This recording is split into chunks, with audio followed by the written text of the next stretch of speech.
que Apocalipsis inicialmente no tenía nada que ver con asuntos de religión ni del cristianismo, pero que progresivamente se hizo una palabra del cristianismo, una palabra esencialmente cristiana.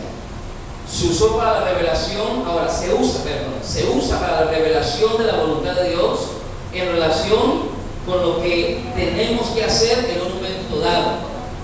Y vimos el ejemplo del apóstol Pablo cuando dijo que él había subido a Jerusalén por Apocalipsis, es decir, por revelación de Dios. Dios le dijo al apóstol Pablo que subiera a Jerusalén para que se entrevistara con los discípulos que estaban allí, es decir, con Pedro, con Juan, con Jacobo, con los discípulos que estaban dirigiendo la obra en Jerusalén. Número 2, se usa la revelación de la verdad de Dios a los hombres. Pablo no había recibido su evangelio de los hombres, sino por revelación de Jesucristo. Lo encontramos en Gálatas, capítulo 1, versículo 12. También se usa de la revelación que hace Dios a los hombres de sus propios misterios, especialmente en lo que se refiere a la encarnación de Jesucristo. Es una revelación. Eso nosotros lo podemos encontrar en Efesios capítulo 3, versículo 3, y también podemos encontrarlo allá en Filipenses capítulo 2, donde habla acerca de la humillación y la exaltación de Jesucristo. Y por último, se usa específicamente de la revelación del poder y de la santidad de Dios que ha de venir en los últimos tiempos. Y eso será un desvelamiento de juicio. La Biblia dice en Romanos capítulo 2, versículo 5, que cuando el hombre persiste en pecar, está atesorando ira para el día de la ira y de la revelación del justo juicio de Dios, como tal. Dice la palabra. Pero para los cristianos, esa revelación del poder y de la santidad de Dios será de alabanza y gloria, de gracia y de gozo. Es decir, será de bendición por cuando los cristianos no han pasado por el momento de la revelación de la ira de Dios, por cuando ya estaremos con Él en su presencia. Amén. Ahora, hoy vamos a seguir con la enseñanza, con ese estudio, y vamos a hablar un poquito acerca del tema que abarca el libro de Apocalipsis. El tema que abarca el libro de Apocalipsis. Pero vamos a leer el pasaje que estamos estudiando para eso. Dice el libro de Apocalipsis, usted que está leyendo la palabra, capítulo 1, versículo 1 al 3, dice: la revelación de Jesucristo que Dios le dio para manifestar a sus siervos las cosas que deben suceder pronto, y la declaró enviándola por medio de su ángel a su siervo Juan, que ha dado testimonio de la palabra de Dios y del testimonio de Jesucristo y de las cosas que ha visto. Bienaventurado el que lee y los que oyen las palabras de esta profecía y guardan las cosas en ellas escritas, porque el tiempo está cerca. Estamos mirando esos tres primeros versículos como tal, como introducción. Ahora, el tema de Apocalipsis es un libro profético y tiene el propósito de, por lo menos, cuatro cosas apunta el libro de Apocalipsis del tema que abarca. Número 1, fortalecer y animar a los cristianos que estaban sufriendo en aquellos días, como también a todos los cristianos de todas las épocas. Cuando se lee y se estudia el libro de Apocalipsis, encontramos allí que Dios da un mensaje de esperanza y de consuelo a los cristianos de aquella época que se encontraban en persecución. Estaban siendo perseguidos por causa de la palabra y por causa del testimonio de Jesucristo. Ellos se negaban a proclamar que César era el Curios, que César era el Señor, porque para los cristianos el único Señor era y es Jesucristo, el Hijo de Dios. Amén. ¿Ves? Por esta causa eran perseguidos, eran desterrados, eran expropiados, tantas cosas que ellos sufrieron, pero asimismo la palabra de Dios traspasa el velo de los siglos y también para este tiempo trae un mensaje de esperanza y de consuelo al pueblo de Dios que pasa por diversas pruebas y por diversas situaciones difíciles. Amén. Número 2, pone de relieve los intentos violentos. El libro de Apocalipsis pone de relieve los intentos violentos y universales de personas y fuerzas y pueblos terrenales dirigidos por Satanás, el enemigo de Dios y de la iglesia, para impedir el reino y gobierno de Cristo. Ahí se mira la manifestación de fuerzas y de tantas cosas que se levantan contra la obra de Dios, contra la iglesia. Número 3, deja bien claro el libro de Apocalipsis que concluirá con la derrota de estos, es decir, de todas aquellas fuerzas, de personas y entes y de Satanás, y el establecimiento del reino mesiánico, es decir, el milenio como tal, el reino mesiánico, triunfando Cristo sobre el enemigo, llámese diablo o Satanás, y el triunfo del bien sobre el mal. Eso se ve en el libro de Apocalipsis. Número 4, también este conflicto concluye con el juicio del gran trono blanco, es decir, el juicio final, donde aparecerán la nueva Jerusalén y se dará el comienzo de la eternidad como tal. El creyente en Cristo tiene vida eterna, pero cuando venga la consumación de los tiempos, la consumación de los siglos, dará el comienzo de la eternidad con Dios por siempre. Amén. Eso en cuanto al tema del libro como tal. O sea, el libro tiene un tema profético que habla de las cosas que son, que están sucediendo, que van a suceder, le dice Dios o dice el apóstol Juan allí. Y tiene sus 4 tópicos en cuanto al tema. Pero hay algo muy bonito, y es que aparece una división natural en el versículo 19 del capítulo 1. Usted lo puede leer conmigo. El versículo 19 del capítulo 1 dice: escribe las cosas que has visto y las que son y las que han de ser después de estas. Ahí aparece una división natural del libro. Entonces, en primer lugar dice las cosas que has visto. ¿Dónde encontramos esto? En el capítulo 1, porque Juan estaba viendo una revelación de ¿quién? De Jesucristo. Una revelación de Jesucristo, el Hijo de Dios. Estaba viendo al Cristo glorificado, al Cristo resucitado y glorificado. Las cosas que has visto. Pero también dice las cosas que son. Las cosas que son. Esas aparecen en los versículos, en los capítulos 2 y 3. Capítulos 2 y 3 de Apocalipsis. Pero también dice las cosas que han de ser. Y eso aparece desde el capítulo 4 hasta el capítulo 22. Eso es lo que llamamos nosotros la división natural del libro como tal.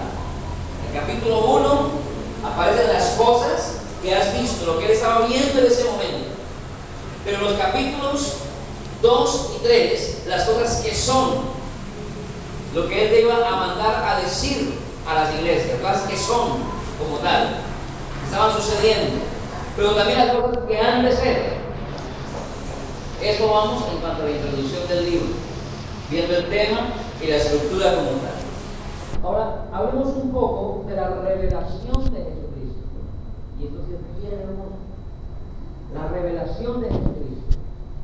Dice en la versión de la Biblia, la palabra de Dios para todos. Dice, esta es la revelación que le dio Dios a Jesucristo. ¿A quién le dio Dios la revelación? O sea, el Padre le dio la revelación ¿a quién? A Jesucristo. le dio la revelación a Jesucristo para mostrarles a sus seguidores. La versión nuestra dice para mostrarle a sus siervos, a sus siervos, lo que pronto tiene que suceder. Jesucristo envió a su ángel para darle a conocer a su siervo Juan, para darle a conocer a su siervo Juan. Y aquí permítame un paréntesis y hablar de por lo menos dos grupos de doctrinas falsas que imperan hoy en día, como es el ángel de Jesucristo, que se hace llamar un personaje que lleva el nombre de William Soto Santiago, y él dice que él es el ángel de Jesucristo que ha venido a revelar las cosas. Y donde ellos se reúnen solamente pasan unos videos de William Soto Santiago, pero nadie predica, porque todo gira en torno a él. Y hay otro grupo también, parecido pero no igual, que se llama el Tabernáculo de la Revelación de Jesucristo, cuyo fundador se llama, o se llamó, que ya murió, se llama William Morgan Branham. Y se enfocan y se toman toda la doctrina de ellos gira solamente en torno al Apocalipsis. Pero ese no es nuestro tema. Pero quería hacer el paréntesis porque es bueno saber acerca de esos movimientos, porque en algún momento llegan a nuestra casa, entonces hay que discernir y hay que conocer acerca de estas cosas. La revelación de Jesucristo. En este punto hago una pregunta. ¿Acaso Jesucristo necesitaba alguna revelación? ¿Acaso él conocía todas las cosas? Porque la Biblia dice allí, dice, la revelación de Jesucristo que Dios le dio, el Padre le dio al Hijo la revelación. Si Jesucristo es Dios, creemos que Él es Dios, ¿por qué el Padre le reveló a Él?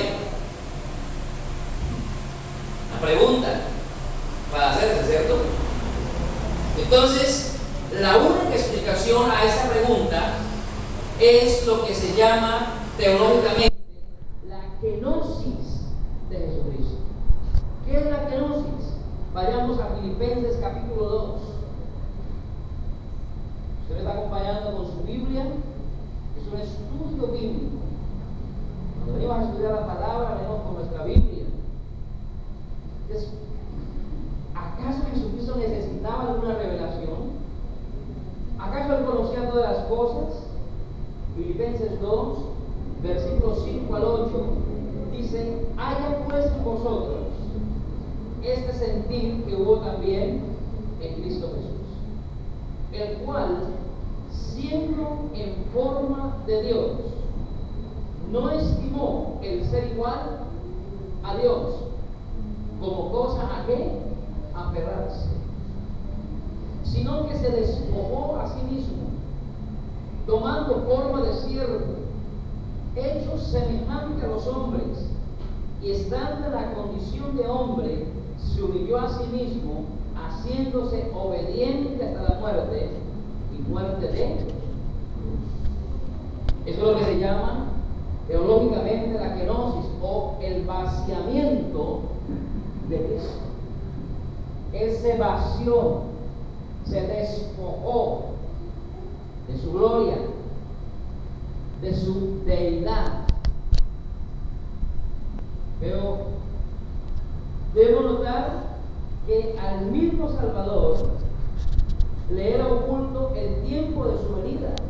Jesús dijo que nadie sabía el día y la hora, ni el mismo Hijo de Hombre sabía. ¿Cómo así que Jesús? Ahora creemos que Jesucristo nunca dejó de ser Dios. ¿Por qué? Porque Jesús no nació de la unión de un hombre y una mujer. El nacimiento de Jesús no fue producto de la unión sexual de un hombre y una mujer. Él siempre mantuvo su divinidad. Mantuvo su divinidad, su naturaleza divina, por cuanto Él no fue engendrado. Él no fue engendrado por un varón, sino que fue engendrado por obra y gracia del Espíritu Santo. Por obra y gracia del Espíritu Santo.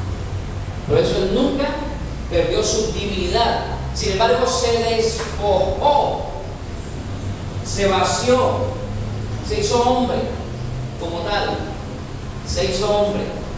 Y por eso creemos en la kenosis, el vaciamiento de Cristo, y al él vaciarse en esa parte, al hacerse hombre, entonces quedó limitado. Hubo unas limitaciones. Ya Jesús no podía estar en todas partes, porque al estar en un cuerpo estaba limitado por el tiempo y el espacio. Eso tiene que ver con la física. Al estar en un lugar, ahora, Él también, su omnisciencia quedó también limitada. Su omnisciencia. Por eso Jesús fue revestido con el poder del Espíritu Santo, y en Jesús se manifestaron todos los dones espirituales. Él tenía el discernimiento de espíritus, tenía la palabra de ciencia, es decir, la Escritura dice en muchas partes, conociendo Jesús los pensamientos que había en ellos, conociendo Jesús los pensamientos que había en ellos. De muchas veces, cuando una persona está en el Espíritu, está viviendo en la presencia de Dios, puede estar hablando con otra persona, pero el Espíritu de Dios le está revelando lo que en realidad hay en esa persona, el Espíritu que hay en esa persona, los pensamientos que hay en esa persona como tal, por la operación del Espíritu Santo. De Jesús no perdió su divinidad por cuanto Él fue engendrado por el Espíritu Santo. Sin embargo, al vaciarse en la kenosis, quedó limitado por cuanto había adquirido la naturaleza humana. Ahí juzgamos, es la aplicación que podemos hallar bíblicamente y teológicamente a esta parte que dice que Dios le dio la revelación a Jesucristo para que Jesucristo se la enviara ¿a quién? A Juan, por medio del ángel. Por medio del ángel. Eso es lo que dice el texto. La revelación de Jesucristo que Dios le dio para manifestar a sus siervos las cosas que deben suceder pronto, y la declaró enviándola por medio de su ángel a su siervo Juan. ¿Estamos bien hasta aquí? De cuando Cristo recibió cuerpo e imagen humana, recibió también limitaciones humanas. Recibió limitaciones humanas. Jesús tuvo sueño, Jesús tuvo hambre, Jesús tuvo sed. Hubo momentos en que intentaron matarlo, y ¿qué hizo Él? Huyó, se escabulló para que no lo mataran. Entonces, cuando el Señor, habiendo acabado la obra redentora con su muerte, resucitó y ascendió al cielo, a su gloria anterior, entonces el Padre quitó del Hijo la limitación temporal, revelándole todos los misterios divinos, y Cristo nuevamente se tornó omnisciente como el Padre. En su plenitud se tornó omnisciente como el Padre. Miremos lo que dice la Biblia en el Evangelio de Juan, capítulo 17, versículo 5. Evangelio de Juan, capítulo 17, versículo 5, dice la Biblia: ahora pues, Padre, glorifícame tú al lado tuyo, con aquella gloria que tuve contigo antes que el mundo fuese. ¡Qué belleza! Ahora, Padre, glorifícame al lado tuyo, con aquella gloria, dice Jesús, que tuve, con aquella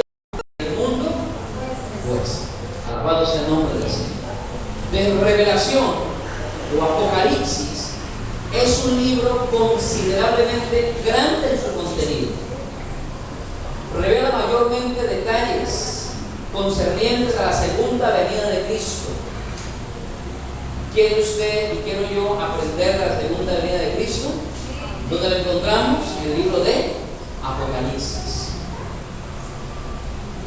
Pero aparte de esto, Apocalipsis revela también otros eventos que deben suceder pronto. Apocalipsis revela otros eventos que deben suceder pronto. Por ejemplo, el libro revela lo relacionado con la iglesia aquí en la tierra y el juicio sobre ella. Y eso es antes de la segunda venida. El libro revela lo relacionado con la iglesia aquí en la tierra y el juicio sobre ella. 2. Apocalipsis revela lo concerniente a la condición de la iglesia en el cielo. ¿Cómo será la condición de la iglesia en el cielo? 3. Apocalipsis revela los acontecimientos que han de preceder la venida de Cristo. Revela los acontecimientos que han de preceder, que sucederán antes de la venida de Cristo, y sobre los hechos que tendrán lugar durante el tiempo de la manifestación del anticristo en la tierra. Por eso, cuando estemos estudiando más adelante, veremos los juicios que hay en los 7 sellos, en las 7 copas y en las 7 trompetas. Son los juicios que vendrán y que sucederán durante la manifestación de ¿quién? Del anticristo aquí en la tierra. Apocalipsis revela la particular manifestación de Cristo al mundo en su segunda venida, durante la batalla de Armagedón, en el tiempo de la destrucción de los reinos del mundo y la instauración del reino milenial de Cristo en la tierra. Todo eso está en Apocalipsis, revelado como tal, cómo va a acontecer, cómo va a suceder. Y por último, en la revelación del juicio final, en la revelación del juicio final, la destrucción de la muerte y la nueva tierra y el nuevo cielo. Solo Apocalipsis habla de eso como tal. Los profetas del Antiguo Testamento vieron sombras de lo que había de venir. Vieron sombras. Usted lee Apocalipsis, tiene bastante paralelo con Daniel, con el libro de Daniel. De ahí que los amigos adventistas, ellos manejan tremendamente y a profundidad el libro de Daniel. Porque eso uno tiene que también mirar las cosas, el libro de Daniel. Y hay un paralelo tremendo con la revelación que Dios da a Daniel, pero que también apunta de manera progresiva al libro de Apocalipsis. Al libro de Apocalipsis como tal. Entonces, hasta aquí hemos mirado la parte del tema y cómo la revelación de Jesucristo como tal. Vamos a seguir en esta parte introductoria. Hubo intermediarios de la revelación de Dios. Ahí mismo está en los versículos que vimos al comienzo, del capítulo 1, del versículo 1 al 3. Entonces, ¿dónde está el origen de la revelación? ¿Dónde está el origen de la revelación? En Dios. La revelación tiene su origen en Dios, porque en Dios está la fuente de toda verdad. Dice que en Dios no hay sombra ni mancha de variación. Toda verdad absoluta procede ¿de quién? De Dios. Por eso en el cristianismo no hay verdades relativas, porque el relativismo deja el espacio para que la persona haga lo que se le antoje. Pero cuando usted y yo nos movemos en las verdades absolutas del Evangelio, esto nos hace ser personas radicales en Cristo Jesús. Amén. Porque nos movemos en la verdad absoluta, no en lo relativo. Entonces, toda verdad que descubren las personas es de dos cosas. Toda verdad que descubren las personas es de dos cosas. Número uno, un descubrimiento de la mente humana. O sea, la mente humana juega un papel importante allí, en el descubrimiento, en la revelación de la verdad. Pero también es un don de Dios. La revelación de la verdad es un don de Dios. ¿A quién le reveló Dios la verdad? Hablando del Apocalipsis. Dios le dio la revelación ¿a quién? A Jesucristo, al Hijo. El Hijo le envió la revelación ¿a quién? A Juan. Esto hace que sea un don de Dios. A nadie más le dio la revelación del Apocalipsis, sino ¿a quién? A Juan. A Juan. Entonces, hablando de la revelación como tal, se debe tener en cuenta dos aspectos.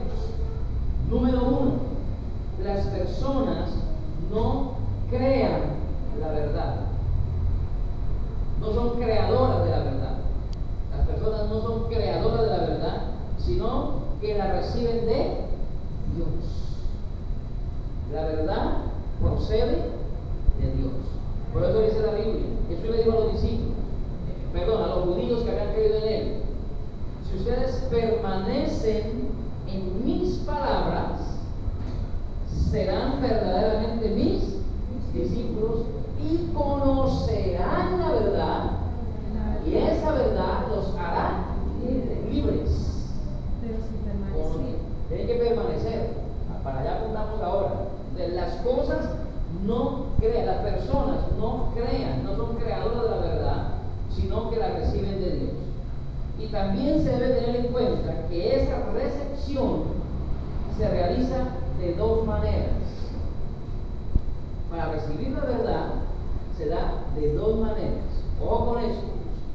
Primero, es el resultado de una búsqueda sincera.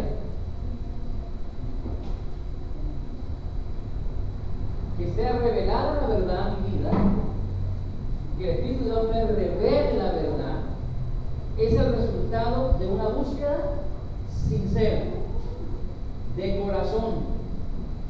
Dios nos ha dado la mente a las personas. ¿Cuántos aquí tienen mente? Dios nos ha dado la mente a las personas, y es a menudo a través de la mente como nos habla. Es a menudo a través de la mente como nos habla. Dios no le concede su verdad al que es demasiado perezoso para pensar. ¿Escucharon? Voy a repetir el pensamiento, porque hay gente que mantiene su mente durmiendo, no piensa. Eso es lo que está aconteciendo hoy en día con las nuevas generaciones. Y aquí le hablo a mis queridos jóvenes, presentes, niños y adolescentes. Ojo con lo que les digo. Hoy en día poco se lee, y por eso la mente está adormecida. La mente está adormecida. Entonces, hoy en día la mayor parte del tratamiento es: hay un trabajo en el colegio de la universidad, entremos a Wikipedia, al rincón del vago, el ejercicio, control E, todo sombreado, clic derecho, copiar, pegar. Y llevan arrumes de hojas, y llevan arrumes de contenidos, pero que al final no saben nada, porque no han leído y tienen mentes perezosas. Pero hablando de la revelación de la verdad, voy a repetir el pensamiento que es anterior. Es el resultado de una búsqueda sincera. Dios nos ha dado la mente a las personas, y es a menudo a través de la mente como nos habla. Cuando usted y yo meditamos en Dios, cuando usted y yo estamos meditando en la palabra que leemos, es ahí donde el Espíritu de Dios nos habla a la mente, al Espíritu. ¿El Espíritu está ¿dónde? En la mente. Ay, no es que Dios me arroja. Entonces muchas veces se utiliza el término corazón cuando en realidad es la mente. La mente. Dios habla a la mente, pero Dios no le concede su verdad al que es demasiado perezoso para pensar. ¿Quién es el perezoso para pensar? El que no lee. El que no lee es perezoso para pensar. Dos. Y viene tras una espera reverente. Es decir, yo leo la palabra, mi mente está trabajando por la palabra, pero debo ser reverente en la presencia de Dios, esperando que Dios hable por su verdad a mi espíritu. Igualmente, a los que aspiraban al ministerio de los pastores veteranos, los ancianos de la iglesia, les decía: ¿usted quiere ser pastor? ¿Usted aspira al pastorado? Ah, bueno, enciérrese en ese cuarto y hasta que Dios no le hable, no sale de él. Hasta que Dios le hable, usted puede salir de allí. Ese es el proceso antiguamente en la formación de los ministros, de los pastores. Que hoy en día todo se ha vuelto muy técnico. Entonces, debemos recordar que la oración y la devoción no son meramente pasivas. Consiste en estar consagradamente a la escucha de la voz de Dios. ¿Cuántos están aquí? Amén. Estamos hablando de la revelación de la verdad. ¿Cómo revela Dios la verdad? Cuando la persona lo busca sinceramente y aprende a esperar de manera reverente. De manera reverente en la presencia de Dios. Entonces, Dios revela la palabra. El origen de la verdad está ¿en quién? En Dios. Segundo aspecto, Dios da su revelación a Jesucristo.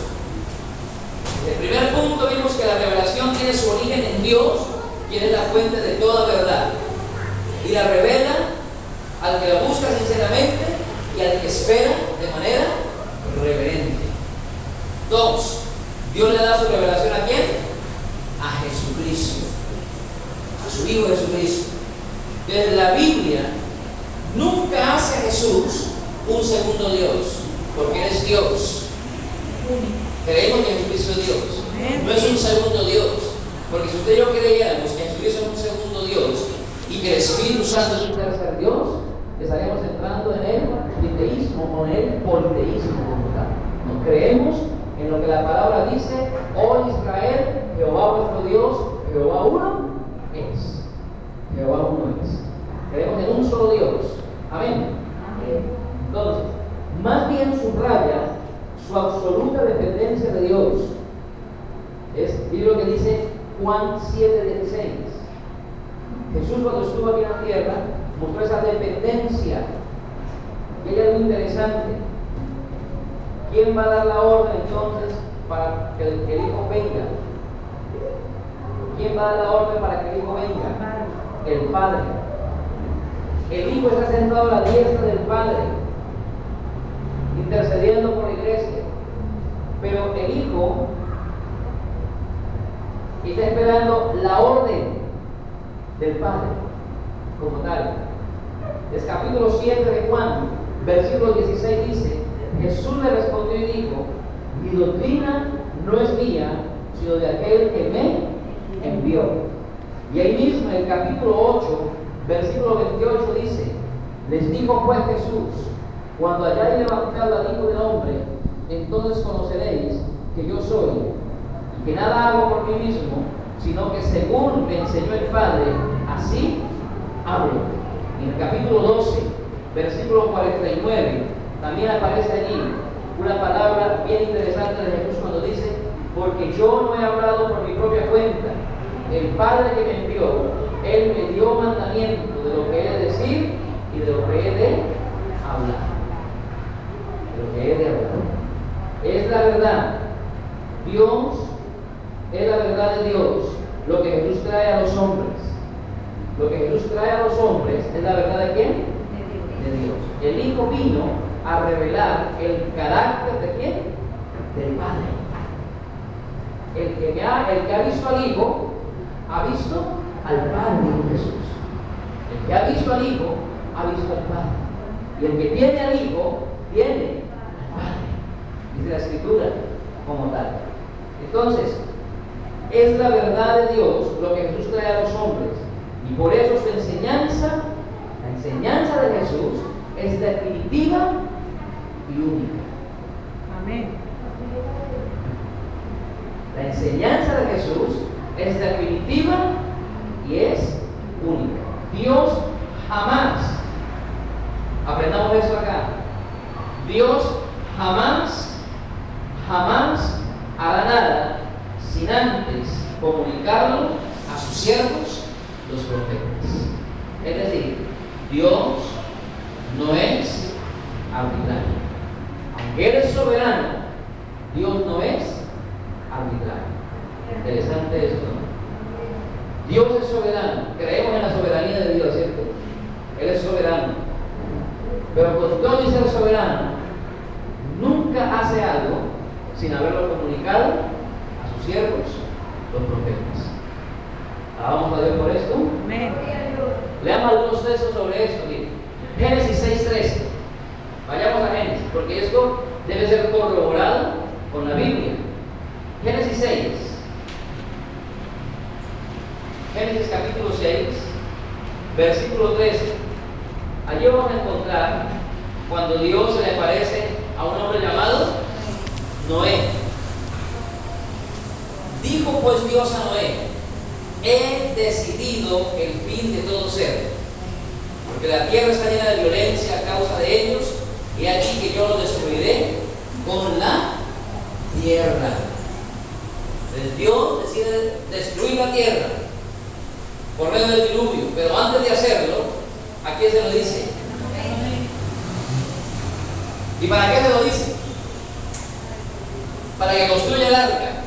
Pero mientras iba construyendo el arca, ¿qué hacía Noé? La dedicaba. ¿Cuántos años? 120 años duró Noé predicando la destrucción de la tierra. Tremendo esto. Y lo más impresionante es que nadie le creyó. Fueron más obedientes los animalitos que se dejaron subir al arca que la generación de aquel entonces. ¿Tendrá algún parecido con lo que acontece hoy en día?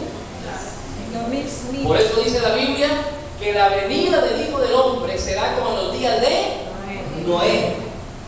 La generación de Noé estaba desbocada en el pecado, en la inmoralidad, en la perdición. Y Noé, pregonero de justicia, habló: Dios me ha hablado y me ha dicho que va a destruir esta tierra con un diluvio, pero hay una oportunidad, hay un arca de salvación. Y hoy en día el arca de salvación se llama Jesucristo, el Hijo de Dios. Jesucristo es la salvación. Jesucristo es la solución para el hombre, para la mujer. Jesucristo es la respuesta para la familia que está en destrucción. Y la iglesia predica, y la iglesia pregona. Ay de usted y ay de mí si no predicamos la palabra a la gente que lo necesita. Dios lo demandará de nosotros también. Por eso dice Noé, pregonero de justicia. Porque pregonó la justicia de Dios. Dios no destruyó la tierra en forma arbitraria.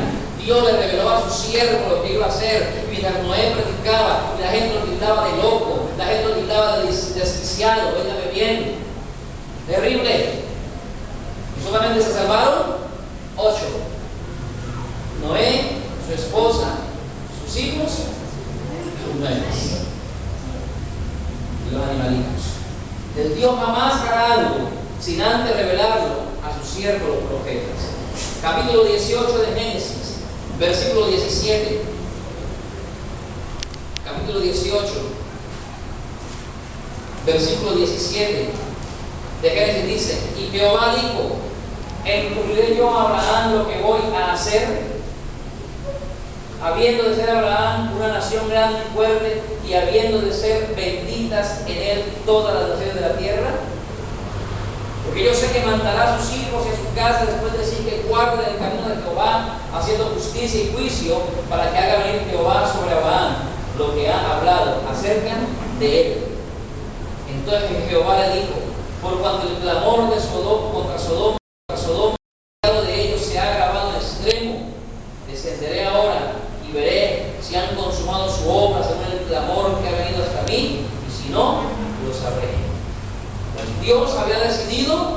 destruir Sodoma y Gomorra. Ya estaba determinado que vendría el juicio sobre estas dos naciones, sobre estos dos pueblos. Y Dios dice: ¿habré yo de encubrir a Abraham, mi siervo, lo que es de hacer?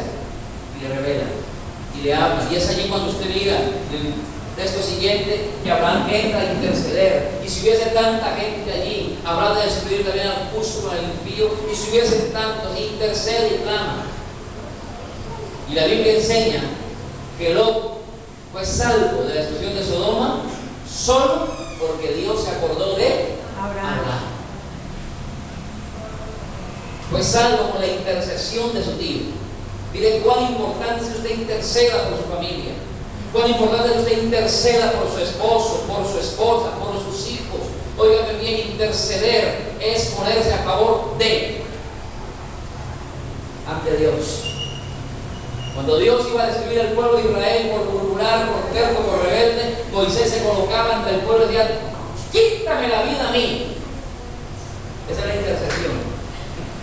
Ponerse allí entre Dios y la persona e interceder a favor de él. Dice la Biblia que Dios se acordó de Abraham, salvarlo. Se dio la oportunidad de que se salvara. Alabado sea el nombre del Señor. Por último, Jesús envía su revelación a Juan por medio de su ángel. Por medio de su ángel. En el versículo 2, vayamos nuevamente allá a Apocalipsis, capítulo 1, versículo 2. Juan transmite el testimonio de tres cosas. Dice que ha dado testimonio de la palabra de Dios. Vamos a leer nuevamente el versículo 1 para mirar el conector gramatical. Revelación de Jesucristo que Dios le dio para manifestar a su siervo las cosas que deben suceder pronto, y la declaró enviándola por medio de su ángel a su siervo Juan. Ahora, miren por qué. ¿Por qué Jesús envió el mensaje a su siervo Juan? ¿Por qué? Dice: a su siervo Juan, que ha dado testimonio. ¿Quién había dado testimonio? Juan. Que ha dado testimonio de la palabra de Dios. Ha dado testimonio de la palabra de Dios y del testimonio de Jesucristo. ¿Quién había dado testimonio del testimonio de Jesucristo? Juan.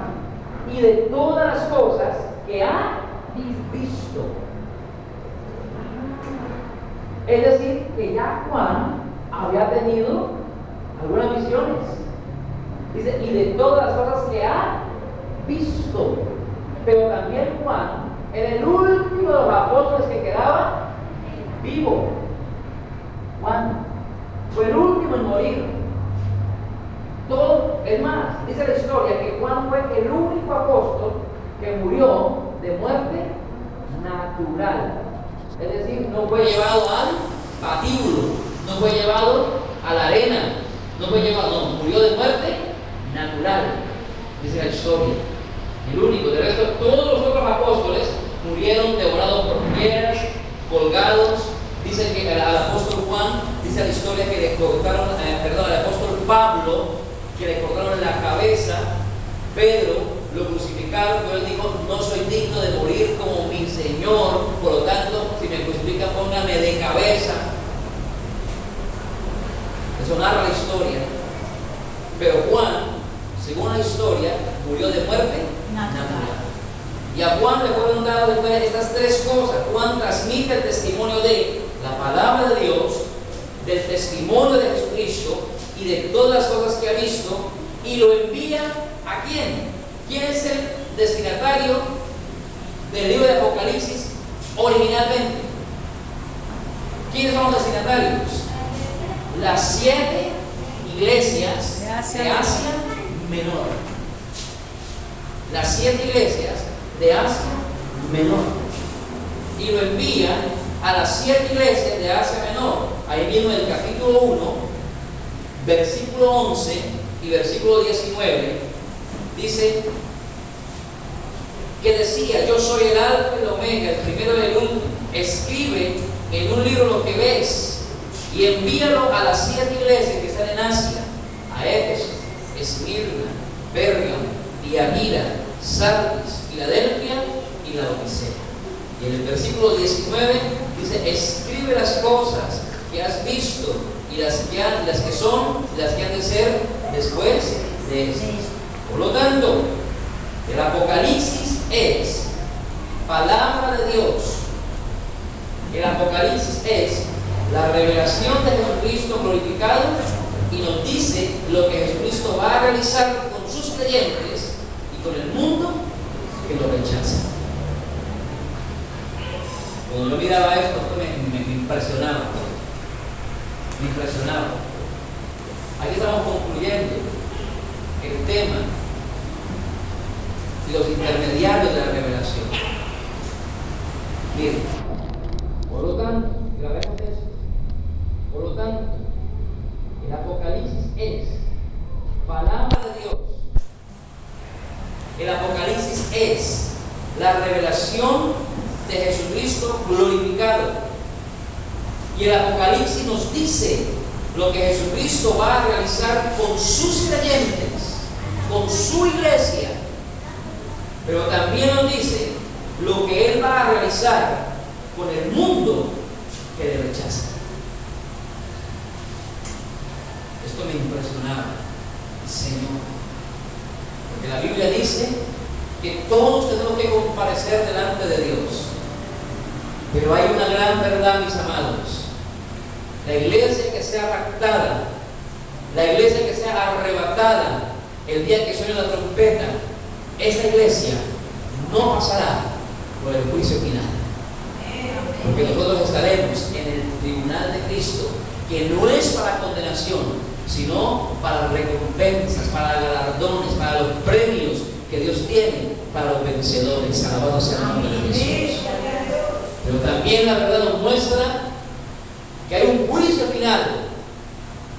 Lo veremos más adelante, si Dios lo permite, que dice que el mar y el Hades se entregaron a los muertos grandes y pequeños para comparecer ante el juicio del trono blanco, y el que no se haya inscrito en el libro de la vida fue lanzado al lago que arde con fuego y azufre, que es la muerte segunda, de la cual usted y yo no participaremos, porque ya estaremos con Él en su presencia por los siglos de los siglos. Amén. Mira la belleza que hay en el Apocalipsis. Vamos a orar agradeciendo a Dios por este tiempo. Yo le animo para que usted los viernes no se pierda. El próximo viernes vamos a estar hablando de algo bien interesante del libro de Apocalipsis. Seguimos allí. No hemos salido todavía del capítulo 1 y apenas no hemos salido todavía del versículo 3 todavía. Estamos caminando en los versículos 1, 2 y 3 del Apocalipsis. No hemos salido de allí. Dentro de 8 días vamos a hablar acerca de los siervos de Dios. Vamos a hablar acerca de los benditos o bienaventurados de Dios que aparecen en Apocalipsis. Amén. Eso lo veremos el próximo viernes en este lugar. Esté sobre sus pies. Vamos a orar. Padre,